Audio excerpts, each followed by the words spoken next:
Cześć! W tym materiale opowiem kompleksowo o szczotkach WaterFed. Jest to dziedzina, w której naprawdę łatwo się zgubić i jest jeszcze bardziej skomplikowana niż myjki i ściągaczki. Także zapraszam do obejrzenia materiału.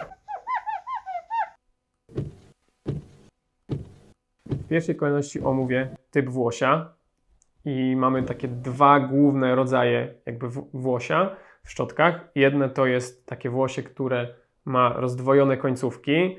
Teraz widzicie na ekranie tutaj w powiększeniu, jak końcówka takiego jednego włosa po prostu jest jakby taka spłaszczona, rozgnieciona i rozdziela się na jeszcze mniejsze elementy. I ten typ włosia świetnie sprawdza się do takich tłustych zabrudzeń. On działa tak trochę bardziej jak mikrofibra, nie do końca jak taka typowa szczotka. Świetnie usuwa właśnie takie trudne zabrudzenia. Jest lepsza do takiego pierwszego mycia, kiedy te okna są jakby bardziej brudne, jest w stanie wchłonąć, powiedzmy, to włosie troszkę lepiej te zabrudzenia. Natomiast jeśli dotkniemy tym włosiem po prostu szyby przed spłukiwaniem, no to jest szansa, że on ten brud odda, więc jest to jakaś tam wada, powiedzmy, przy spłukiwaniu, że trzeba dokładnie spłukać jakby z odległości, żeby żaden tutaj brud jakby z tej szczotki, który w niej zostanie, nie pozostał na szybie. Wielkie dzięki, że oglądasz ten materiał. Po zminimalizowaniu ekranu filmu, gdzieś tam na dole znajduje się taki magiczny przycisk o nazwie subskrybuj. Jeśli jeszcze go nie klikałeś, bądź klikałaś, to teraz jest na to świetny moment. Dzięki temu, że go klikniesz, naprawdę pomagasz nam w rozwoju tego kanału.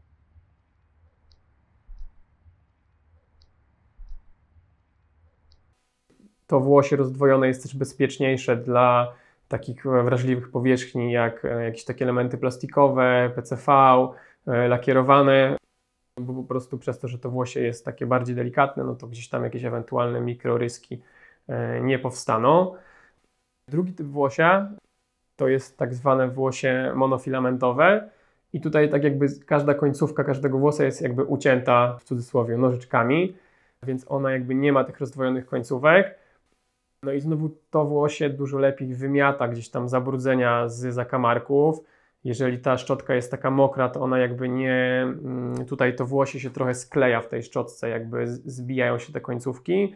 Tutaj natomiast jakby ona jest cały czas taka, nie? Wszystko z tej szczotki spływa, mniej jakby wchłania zabrudzenia.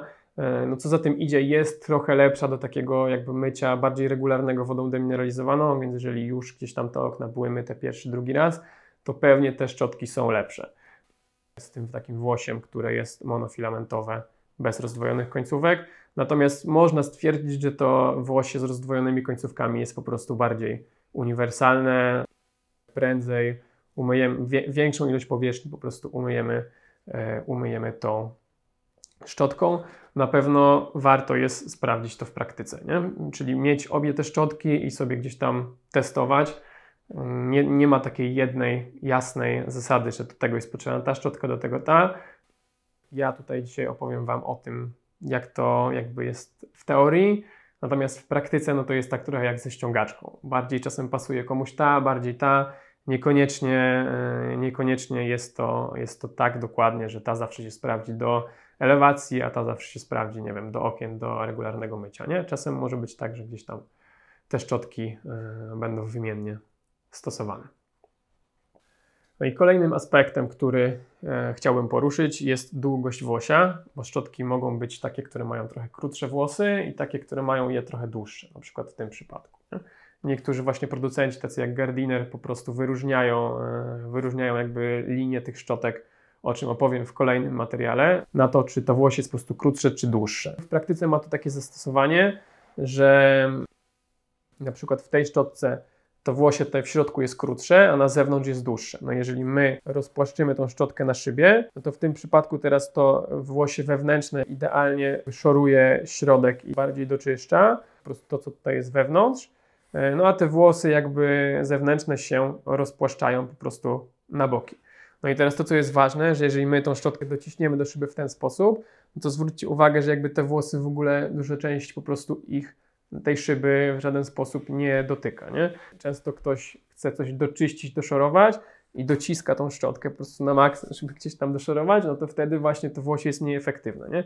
Ono jest najbardziej efektywne, jeżeli po prostu szura po szybie jakby pod tym kątem. Nie jak tak, bo wtedy nie robi tego końcówkami, tylko się ściera po prostu tutaj. Więc to jest taki ważny aspekt, który przy czyszczeniu musicie uwzględnić, że właśnie dociskanie jej na maksa często nie robi lepszej roboty, nie? No i w tym przypadku włosie tutaj wewnątrz jest po prostu bardziej sztywne, na zewnątrz jest bardziej miękkie, no i ta szczotka dzięki temu jest efektywna. Tutaj mamy przykład takiego równego włosia, no i ono w tym przypadku jakby nam działa tak, że powiedzmy jest gdzieś tam no, mniej efektywne w tym przypadku, co jest w środku, jeżeli ją rozpłaszczę do tego poziomu. Na zewnątrz super te włosy czyszczą, no a w środku są trochę bardziej ściśnięte, przez co jakby tą częścią mniej efektywną one czyszczą. Natomiast tego włosa tutaj jest dużo więcej, jest dużo gęstszy niż w tej szczotce, więc w jakiś sposób to się wyrównuje. Tutaj też te włosie w tej szczotce jest jakby krótsze, no i to ma takie przełożenie, że to włosie jakby jest trochę bardziej sztywno nam ta szczotka pracuje, nie? Tutaj mamy jakby większy zakres tego ruchu, a tutaj jest po prostu to sztywniejsze. A dalej poruszę kwestię twardości tego włosia. Często myślicie, że trudniejsze zabrudzenia można doczyścić twardszą szczotką, że jak macie trudne zabrudzenia, to twardy włos się lepiej sprawdzi i pytacie o najtwardsze szczotki. Nie do końca tak to działa. Na tej szybie są takie zabrudzenia, które należy usunąć twardym włosem i takie, które należy usunąć tym włosiem miękkim. Dlatego właśnie fajnie jest, jeżeli do takich trudniejszych zabrudzeń ma się na przykład szczotkę, która właśnie ma wewnątrz te krótsze, sztywniejsze włosy, a na zewnątrz te bardziej miękkie. Natomiast twarde szczotki, takie jak ta, stosuje się często do ciepłej wody po prostu, nie? Więc to jest taka szczotka, która ma najsztywniejsze włosie. Ją się stosuje po prostu kiedy myjemy z ciepłą wodą albo kiedy jest bardzo wysoka temperatura, bo wtedy to włosie nam trochę mięknie od samej temperatury. No ale te szczotki na przykład nie nadają się zupełnie do mycia jakichkolwiek takich plastikowych elementów lakierowanych. One dużo łatwiej mogą po prostu to porysować. Dla szyb są w pełni bezpieczne. Kolejną różnicą między szczotkami jest ich kształt. Mianowicie tutaj jest przykład takiej szczotki, która służy do parapetów. Ma takie dwa poziomy, jest tutaj po prostu tak zagięta, dzięki czemu przy myciu szyby nie musimy zmieniać kąta, jak myjemy parapet. Jesteśmy w stanie, powiedzmy, troszkę tam nagiąć kij i umyć efektywnie jeszcze parapet. No bo w przypadku takiej szczotki, no to jeżeli będziemy chcieli umyć parapet, no to będzie to mycie mniej więcej po prostu w ten sposób. Chyba że zmienimy jakby kąt na tym przegubie kątowym. Tutaj jest taki przegub, który łączy kij ze szczotką. To jeżeli zmienimy na nim kąt, no to jesteśmy w stanie wtedy efektywnie umyć parapet, nie? No i tutaj musicie sobie zadać pytanie po prostu, czy Wy chcecie po prostu na etap mycia parapetów zmieniać ten kąt, czy chcecie mieć szczotkę, która jest bardziej uniwersalna i myje parapet od razu. Ona poniekąd no, jest trochę mniej efektywna do mycia szyby, no bo myje tylko jakby jedną częścią tej szczotki, nie? Przy tym jest po prostu ciężka. Szczotki, zależnie od producenta, występują też w różnych długościach. No i tutaj mamy świetny przykład w przypadku tego modelu Ultimate od Gardinera. Jest szczotka 26 cm, która jest dość krótka w mojej ocenie. Jest szczotka 35 cm i szczotka 45 cm. Najdłuższe tutaj, jakie występują, to są 60 cm i to jest naprawdę duża szczotka i ona jest naprawdę ciężka. Służy głównie do mycia solarów, kiedy ten kij jest cały czas oparty o powierzchnię płaską. No i teraz my generalnie zgarniamy po prostu większą powierzchnię, większą szczotkę, więc teoretycznie trzeba się mniej narobić, no tylko pytanie jakby ta szczotka też waży swoje, nie? No i też czasem mamy mniejsze okna, czasem większe, więc zależnie od tego tak naprawdę jak bardzo będzie ta praca męcząca, czy jak duże będą te okna, Wy dobieracie rozmiar, szerokość tej szczotki. No i tutaj znowu moim zdaniem przynajmniej dwa rozmiary powinno się mieć. Taki rozmiar, który jest najbardziej uniwersalny w mojej ocenie, to jest 35, bo ona taka jest nie za duża, wygodnie się nią pracuje jakby na prawie każdym typie okien. Natomiast 26 często wydaje się dość mała, szczególnie do dużych okien.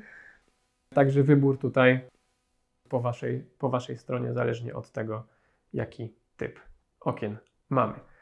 Zapomniałem jeszcze o takiej mini szczotce. Często zdarza się, że ma się takie kratki na oknie, na przykład na parterach, przy takich starych oknach, my notabene takie właśnie mamy, no to żeby się tam przecisnąć pomiędzy tymi kratkami, umyć okno w taki trochę sposób, że trzeba wkładać tą szczotkę w każdy zakamarek, no to używa się takiej po prostu małej szczotki. Ona ma szerokość 12 cm. No i trochę wszedłem na temat wagi przed chwilą. Waga jest kluczowa przy tym, aby pracować po prostu wydajnie i optymalnie. Tak, Gardiner bardzo dużą wagę do tego przywiązuje. Te szczotki są generalnie małe i lekkie, co jest moim zdaniem bardzo dobrym podejściem. One przez to, że są małe, lekkie, mają mniej włosów, to powiedzmy trochę szybciej się zużywają, no ale przez to, że jeżeli mamy tą szczotkę na przykład podnieść na chwilę od szyby, ją oderwać, a ten kij jest długi, to ma po prostu mega, mega znaczenie w praktyce.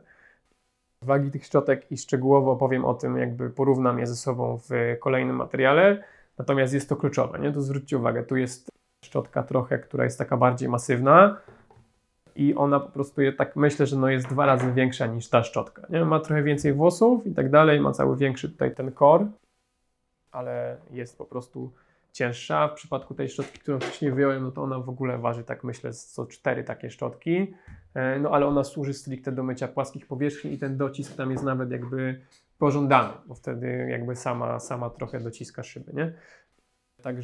Także to jest mega ważne.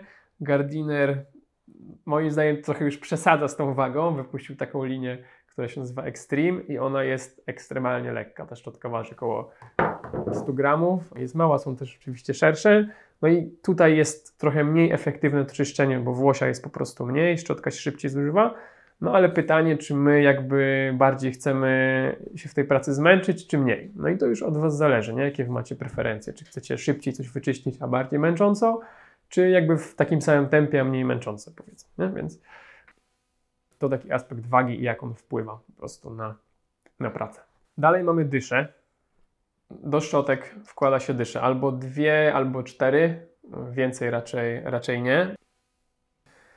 No i dysze możemy podzielić na 2 rodzaje, spryskujące i proste. No i spryskujące też tutaj w przypadku na przykład Gardinera mają różny rodzaj, proste też mają różną średnicę i kompleksowo opowiedziałem o tym w odcinku o dyszach i o rodzajach szyb, więc odsyłam Wam tam, jeśli jest to dla Was ciekawe. W każdym razie tylko napominając, po prostu są różne rodzaje tych dysz i różna ich ilość. Są też listwy spłukujące, które mogą być nad szczotką i też jaki to ma dokładnie wpływ opowiedziałem w tamtym materiale, którego link gdzieś widzicie i jest też w opisie. No i płynnie od dysz możemy przejść do następnego elementu, który jest do szczotki zazwyczaj przykręcany, czyli gniazdo. No i w przypadku szczotek, które mamy zarówno Streamline'a, jak i Gardinera, w przypadku Richita nie, ale możemy zamontować po prostu różne gniazda wzajemnie. Nie? Ja tutaj mam gniazdo Streamline'a, możemy je zamontować do szczotki Gardinera. Mam gniazdo tak samo Gardinera kwadratowe, które mogę zamontować do szczotki Streamline'a. Są też gniazda wkręcane na przykład od facelifta albo produkowane po prostu przez innego producenta.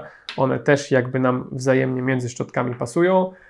No i gniazda też mają różną funkcję taką obrotową. Nie? Jeżeli myjemy okno na przykład na parterze albo na pierwszym piętrze i ten kij jest w miarę krótki, to fajnie jest mieć takie gniazdo, które jest po prostu skrętne. O, tutaj mamy je w szczotce i ta szczotka jest obrotowa.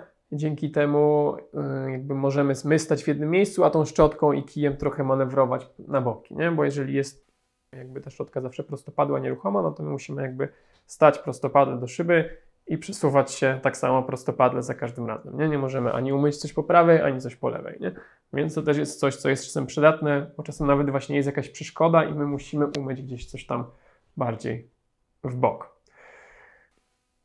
Do szczotki przymocowany jest przegub kątowy. Tutaj mogę to pokazać mniej więcej w ten sposób. Przegub ma taką funkcję regulacji kąta. Przeguby są długie, krótkie, zależnie od potrzeb. Możemy dołożyć jeszcze jedno zakrzywienie tego przegubu, na przykład do mycia jakichś płaskich powierzchni, takich daszków szklanych. Możemy dołożyć po prostu jeszcze jedno zakrzywienie. No i ten przegub jest wkładany do kija. O kijach mamy już osobny materiał, test sztywności, do którego też Was odsyłam, jeśli o kijach chcecie więcej wiedzieć. I ciekawą jeszcze kwestią na koniec są dodatki do szczotek. Jeżeli my na przykład mamy jakieś ptasie odchody, bądź jakieś jedno trudniejsze zabrudzenie na szybie, bądź kilka, no to można do tego dołożyć taki fajny padzik, kiedy obracamy kij w tym momencie, gdzieś tam sobie wodę na chwilę gasimy i możemy doczyścić po prostu takim padem. Są też szersze rozmiary, aczkolwiek no nie służy to bardziej do szorowania po prostu całej szyby, tylko do jakichś tam miejscowych do czyszczeń. Więc jest to bardzo ciekawe rozwiązanie. No i koniec merytoryki w tym materiale. Mam nadzieję, że udało mi się troszkę o poszczególnych cechach powiedzieć, jaki mają wpływ w praktyce. Jeśli mielibyście jakiekolwiek pytania co do szczotek, z tego jak coś jest montowane, jak to połączyć, jak na przykład połączyć samą szczotkę z Waszym kijem, na przykład od innego producenta, to zapraszam Was do kontaktu. Tyle na dzisiaj. Trzymajcie się ciepło. Cześć.